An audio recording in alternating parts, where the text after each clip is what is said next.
guys, happy Monday and welcome to the final installation of the Fad Diet Series.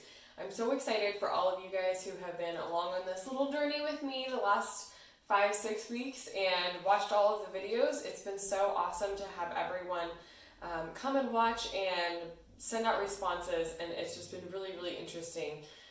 So for me to be able to share this information, and hopefully you've gotten something out of it. If you haven't gone back and watched from the beginning, I recommend you go back through the blog. The very first episode is about Whole30, and you can start from there and then go all the way up to last week's and then finish with today's. So what I really wanted to talk about today was to kind of bring all of that information together into the common theme. And again, if you haven't gone back and watched, go back and watch, and you'll be able to see that there is a common theme throughout all of these videos. And the common theme is this: fad diets are not the solution to your problem. I can guarantee it. They are not the solution. When we set goals around our health, whether it's for health reasons or around our weight or around maybe some objective number that we're trying to achieve, or that maybe that looks like some numbers that your doctor has said that you need to achieve, whether it's like cholesterol or blood levels or whatever that goal is. The reason that you set that goal is never actually about reaching that like objective number or that objective measurement. It's always about how you think that you're going to feel once you have achieved that goal. Whether you feel like good about yourself, that you are successful, or if you're trying to lose a certain amount of weight, it's always going to be about how you think that you'll feel once you've reached that objective goal. It's never actually about the objective goal. The reason I know this is, say your doctor tells you that you need to reach an A1C of below 6.1, and really and truly, you may not actually notice a physical difference if your A1C is like 6.4 or if it's 5.7. Maybe you will, but maybe you won't. And so once you achieve that goal, it's simply going to be a matter of like, oh, I don't need to be afraid anymore, or I don't need to be concerned anymore because the number is where my doctor tells me that it should be. So it was never actually about achieving some objective number, because the number could have easily have been 10.1 versus 5.8 or whatever objective measure you're going by, because each lab is something totally different. But you get my point. It's never about the number. It's always about how you think that you're going to feel once you reach that objective goal. So I really encourage you to think about it in those terms when you're thinking about fad diets. The fad diet in and of itself is not going to fix the problem that you're having in your relationship with your health, with your body, or with food, or with how you're taking care of yourself. It's always going to come back to how you feel about yourself, what you think about yourself, what you're telling yourself, about your body, about who you are. It's always going to come back to those things. So if you constantly are feeding yourself these negative things, even on a subconscious level, which is most often the case for a lot of us, we don't necessarily spend our days berating ourselves, telling ourselves that we think that we're bad or terrible or not worthy or whatever, but it's these underlying subconscious feelings that we have, these thoughts and ideas that we have, or beliefs that we have about ourselves that dictate our feelings and then the actions that proceed forth from that. So when you are looking at how do I do these different actions? How do I take a different action then? What do I do? It's not about the action, at least not in the beginning. The action always precedes a feeling. So really what we're trying to do is actually think about, what is the feeling that I need to generate in order to take some other sort of action? Or maybe it's the same action. But when you are trying to lose weight, and maybe you do lose weight, but you're still paranoid about gaining all that weight back once you've lost the weight, have you actually changed the way that you feel about your body?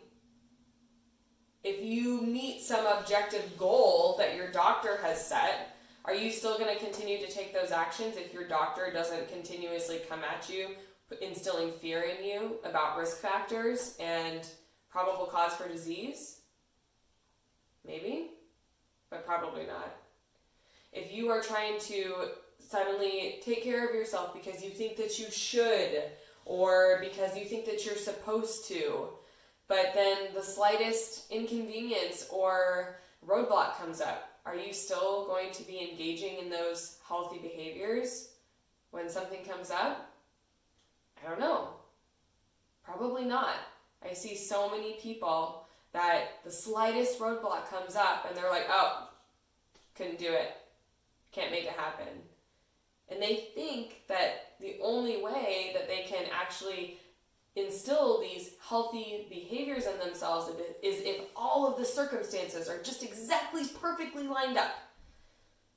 If this thing would just happen, if I could just get more time off work, if the kids were just blah, blah, blah, if my spouse would just do this thing.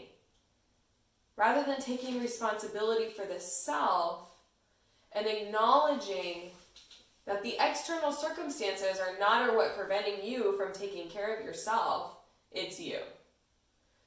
So in thinking about how do I generate this feeling of what this objective goal is supposedly going to create for me, what about flipping it on its head? What if I was able to generate that feeling ahead of time? What would that look like? If you think that losing weight is going to make you happy about yourself, what if you tried to be happy about the way that you look, happy in your body as it is right now? If you are thinking that losing weight or meeting some sort of criteria that your doctor has said is going to make you less fearful about your health and about your risk factors, what if you tried not being fearful right now? Or if you have been trying to eat healthier and just take care of yourself more because you feel like you should because you're ashamed, and if you do that, then you won't feel so ashamed, and that you'll feel successful and like you've been doing great. What if you tried feeling that ahead of time? What are the actions that you would take as a result of feeling that great way, not fearful, not ashamed, but proud, empowered, loving towards yourself? What if you felt all of those things ahead of time? What are the actions that you would take? And now before you go ahead and say, oh, well, Rachel, if I felt super empowered and I felt really great about myself, I would never eat healthy. I would just continue what I'm doing. I would never go and exercise. Why would I need to if I've already felt great about myself? Friend, that is a defensive deflection, and we all know it. It's a hard pill to swallow, but it's the truth. We know that not taking care of ourselves, not owning up to our stuff, is not in alignment with how any of us want to live. I've never met somebody that said that they didn't want to take care of themselves. Not really. So ask yourself this. What would it be like if I decided to feel good about myself and not fearful ahead of time? No fad diet will ever give you these things that you are seeking. Only you can do that. Only you can do that. I hope this video is helpful. I hope that you've enjoyed this series. Please reach out to me if you have any questions. And as always, if you have been struggling with any of the things that I have talked about in this series or in this video right now, please reach out to me. This is what I do. The vast majority of what I do with people is not just nutritional counseling, which is super important, but we do a lot of life coaching, because I have found in my own practice that without life coaching, it is impossible to maintain healthy habits for life.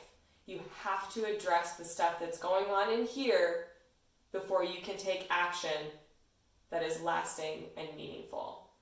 If you are interested in doing that, reach out to me, Go to my website, schedule a consult. You can go under the contact tab and you can fill out a form, send me a message, and we'll get in touch and we can set up a consult. It's all for free. Please just reach out. I am here to help anyone that is ready to make a lasting change in their life for you. I always tell my clients and people that talk with me, it's not about me. I am here for you guys and for your transformation should you choose to go for it. And all you have to do is say yes to yourself. I hope this was helpful. I'll talk to you guys later. Have a great Monday. Bye.